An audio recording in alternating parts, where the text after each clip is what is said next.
মাননীয় প্রধানমন্ত্রী উনি বলেছেন বাংলাদেশে ঢুকবেন, পারলে ডক্টর ইউনূস ঠাকাও, আমরাও দেখব।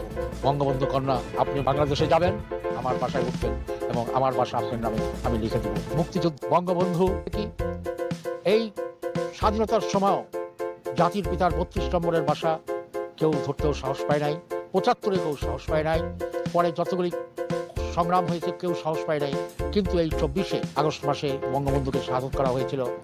সেই মাসে বঙ্গবন্ধুর বাসাকে গুড়িয়ে দেওয়া হয়েছে, বঙ্গবন্ধুর নামকে উড়িয়ে দেওয়া হয়েছে, বঙ্গবন্ধুর যে বাংলাদেশের যে টাকা যেখানে বঙ্গবন্ধুর ছবি ছিল সেটাকে উড়িয়ে দেওয়া হয়েছে।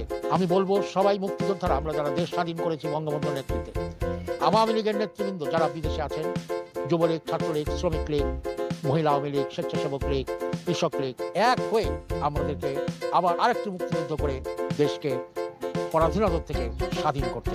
ডক্টর ইউনূস রাষ্ট্রপতিকে বাদ দিয়ে উনি প্রধান উপদেষ্টা হিসাবে লন্ডনে উনি যাচ্ছেন।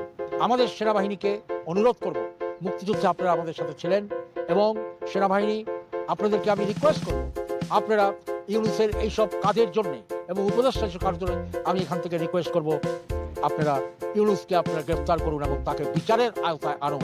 এবং আরেকটি কথা, বঙ্গবন্ধু কন্যা জননেত্রী শেখ হাসিনার বাসা ভেঙে দেওয়া ৪৫ বছর, শহীদ ডক্টর আশরাফ আলী তালুকদার, আমার বয়স ছিল ১৮ বছর, তখন আমি মেডিকেলের প্রথম বর্ষের ছাত্র। আমার সামনে আমার বাবাকে হত্যা করা হয়েছে এবং হত্যা করার আগে বলা হয়েছে বল শেখ মুজিব তোরা পাপ হ্যায়। আমার নাম শেখ মুজিব পুরা বাংলাদেশকে ফাঁদা দেয়। তারা বলেছিল তো হিন্দু কা বাচ্চা হ্যায়, কাফের কা বাচ্চা হ্যায়। তারপরে আমি বলেছিলাম বিসমিল্লাহির রহমানির রহিম, লা ইলাহা ইল্লা আনতা সুবহানাকা ইন্নী কুনতু মিনাজ জালিমিন। তখন তারা গুলি করে আমার সামনে আমার বাবাকে হত্যা করা হয়।